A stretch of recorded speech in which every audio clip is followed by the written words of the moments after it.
નમસ્કાર દર્શક મિત્રો, આપ જોઈ રહ્યા છો Chhota Udaipur Times. Chhota Udaipur urban health centre ખાતે પોલિયો રસીકરણ અભિયાન અંતર્ગત 5 વર્ષથી ઓછી ઉંમરના બાળકોને પોલિયોની રસી પીવડાવવામાં આવી। દેશભરમાં તારીખ 28, 29 અને 30ના દિવસોને પોલિયો દિવસ નક્કી કરવામાં આવેલ છે કે જે અંતર્ગત જિલ્લા આરોગ્ય વિભાગ દ્વારા જિલ્લાના અલગ અલગ વિસ્તારોમાં બૂથો ઉભા કરી 5 વર્ષથી ઓછી ઉંમરના બાળકોને પોલિયો રસી પીવડાવવાનું આયોજન કરવામાં આવેલ છે। જે અંતર્ગત છોટાઉદેપુર તાલુકા હેલ્થ ઓફિસર મનહરભાઈ રાઠવાના માર્ગદર્શન હેઠળ અર્બન હેલ્થ સેન્ટર ખાતે પોલિયો રસીકરણનું સફળ આયોજન કરવામાં આવ્યું હતું। આ અભિયાન અંતર્ગત આજ રોજ છોટાઉદેપુર નગરમાં વિવિધ જગ્યાઓ પર પોલિયો રસીકરણના બૂથો ઉભો કરવામાં આવ્યા હતા કે જ્યાં 5 વર્ષ ઓછી ઉંમરના બાળકોને પોલિયોની રસી પીવડાવવામાં આવી હતી અને આવનારા 2 દિવસ તારીખ 29 અને 30ના રોજ પર રસીકરણ ચાલુ રહેશે કે જેથી બાકી રહેતા બાળકોને આ રસીકરણ કરાવવા જિલ્લા આરોગ્ય વિભાગ દ્વારા અપીલ કરવામાં આવી છે। આ પ્રસંગે RCHO ડોક્ટર મુકેશ પટેલ તથા health officer doctor Manhar Rathwa,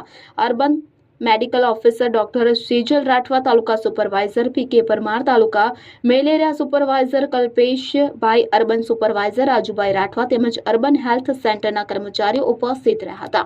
Nishant Chauhan, Chhota Udepur. આજ રોજ 28 જૂન 2026 રવિવારના રોજ પોલિયો દિવસની ઉજવણી છે।